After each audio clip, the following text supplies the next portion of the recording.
We're into fall camp. What can you tell us about the progress of the running backs so far? I think the progress really started probably this summer. Um, One, they've had a great commitment to the weight room. They've had an unbelievable work ethic since I've got here, and I think they're starting to see kind of the improvement in a lot of pieces of their game. Yeah, they're moving better, they're bending better, they're accelerating better, they look better. So we're taking steps forward, I think, and I'm pretty happy with what they've done from the end of last spring to right now in their summer progress. We've seen it. We've seen it in practice already. We've gotten better. You know, they looked pretty good coming out of spring camp. Have you guys had any kind of setbacks since coming back? No, I actually think we've gotten better as a group total.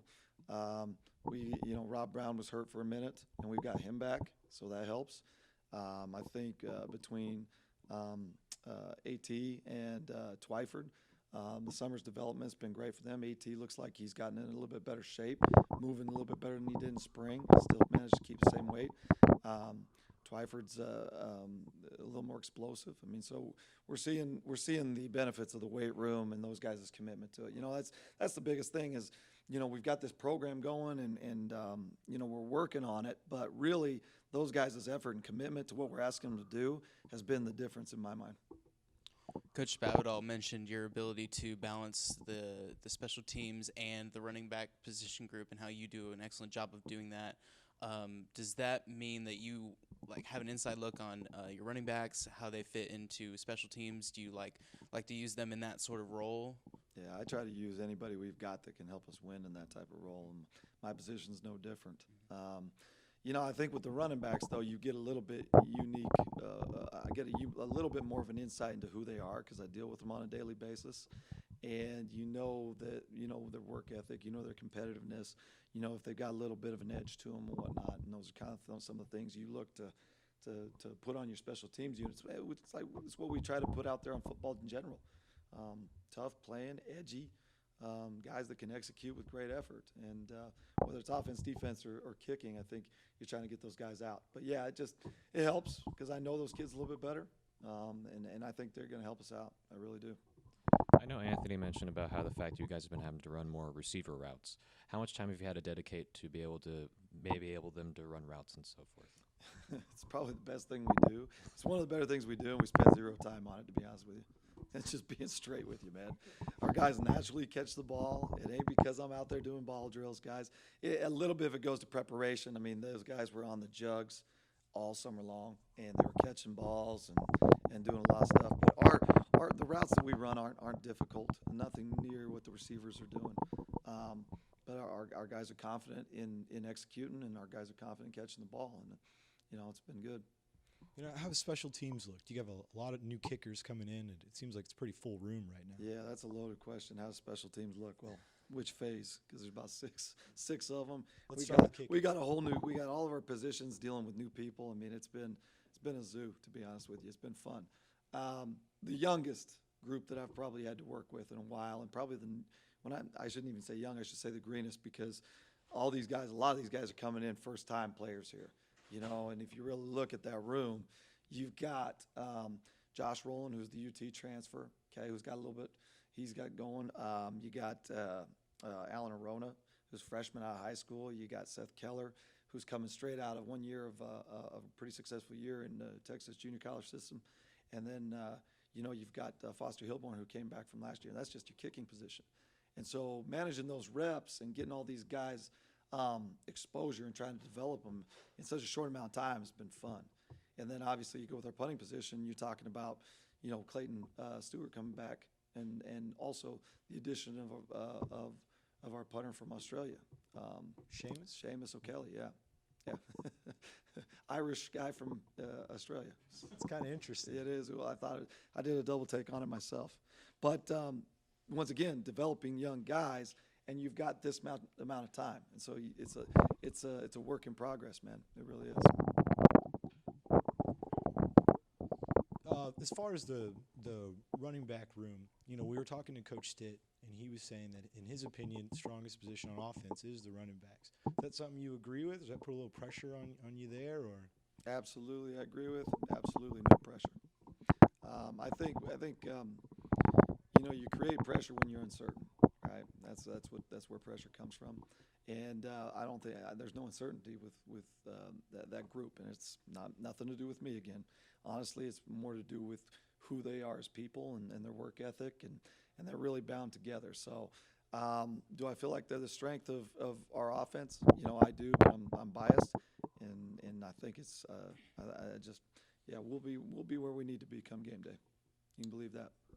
Who are some of the guys that you're going to put on your kickoff team and the punt team that get down the field real quickly, and some of the guys that have the most like length of football field speed? Yeah, it's every team is a little bit different when you start talking about special teams. So, with your punt team, you got to have your best players on it, most dependable, and it's a transition unit in which you're protecting the football, but then you're also attacking the football when in coverage. So. There's a little bit of both going on there, and that that's our Cadillac, as we talk about it in special team room. That's our best team. We got to make sure our best guys are on it. So whoever our best guys are, they're going to be on it. You'll see it on game day. With regards to like kickoff, that's such a different team. I need reckless guys. I mean, we got to have an understanding about leverage the football and tackle it. But if you ever watch kickoff in its entirety, man. Some of the best guys just have full speed confidence in every decision they make, and they are reckless to the ball. And those guys when you see them. And we're going to actually do a drill this afternoon that's going to kind of give me an insight into some of the newer guys that I don't know. We spent all spring trying to develop the fundamentals in that kickoff room, but also kind of like we did a lot of live reps trying to figure out who those guys are that display that physical courage and that full speed decision. And to this afternoon, we're going to get a bunch of those new guys that we were talking about earlier, some of these young DBs and some of these new faces in that same combative drill, and we're going to evaluate where those guys are at, and then I'll probably set the depth for that after I've had a chance to watch that film. It's a neat process, man. You should come sit down with me, bro. Blow your damn mind. You might have to edit that, right? Can't swear. Well, I don't know. I haven't said it. They may have to do it. Yeah, I swear. Special teams is interesting as heck. Yeah, man. Keep them. Come on. You got more? Come on. Keep them coming. You ain't stumped me yet, man. I'm waiting for it. I think one thing that has really been noticeable is Hutch White, because he's been on punt return. He's so versatile as being not only a receiver but a quarterback and a punt returner. How do you plan on utilizing him throughout the season? Hutch is a good one. Hutch is a good one. When I think about dependable people, he's right up there on our team. Period. I wish he was in the running back room, to be honest with you. But he's our punt returner right now, and he's a dependable ball catcher. He's also our holder, which kind of tells you a little bit how much I trust that kid. But I think we can look for him to have a pretty good year in the punt return phase, and he'll probably play on some other phases. Probably see him on punt, running, chasing the punt returner. Might even see him on kickoff. We're going to play him as much as we can, but I think it kind of goes back to how you got to be smart with your personnel. Guys like that can play a lot of plays in a game. If he's starting on offense and we play 75, 80 plays, and then you're expecting him to play four-chord special teams and hold for you and all this stuff, and the play count just gets too large for any one person to bear. So, that's on me. Coach Spavital's great as far as going, hey, Nick, here's the personnel, and we talk all the time about who we need to get out there. We really do. He really does allow us to use just about anyone on those phases. But with, like a Hutch White, that's a guy that I've got to be smart about using in the right phases so that we're not overtaxing him with a play count. 75 plays of offense and then 35 plays of special teams, and all of a sudden you're being counterproductive with one of your best players. So it's a good question. Coach, I've noticed with the running backs during practice, you guys start every drill with an up-down. Anthony told me that has to do with ball security. Can you tell us a little bit about the reasoning behind that? Yeah, how deep you want to go on it? As deep as you want. All right, so there you go. You guys ready?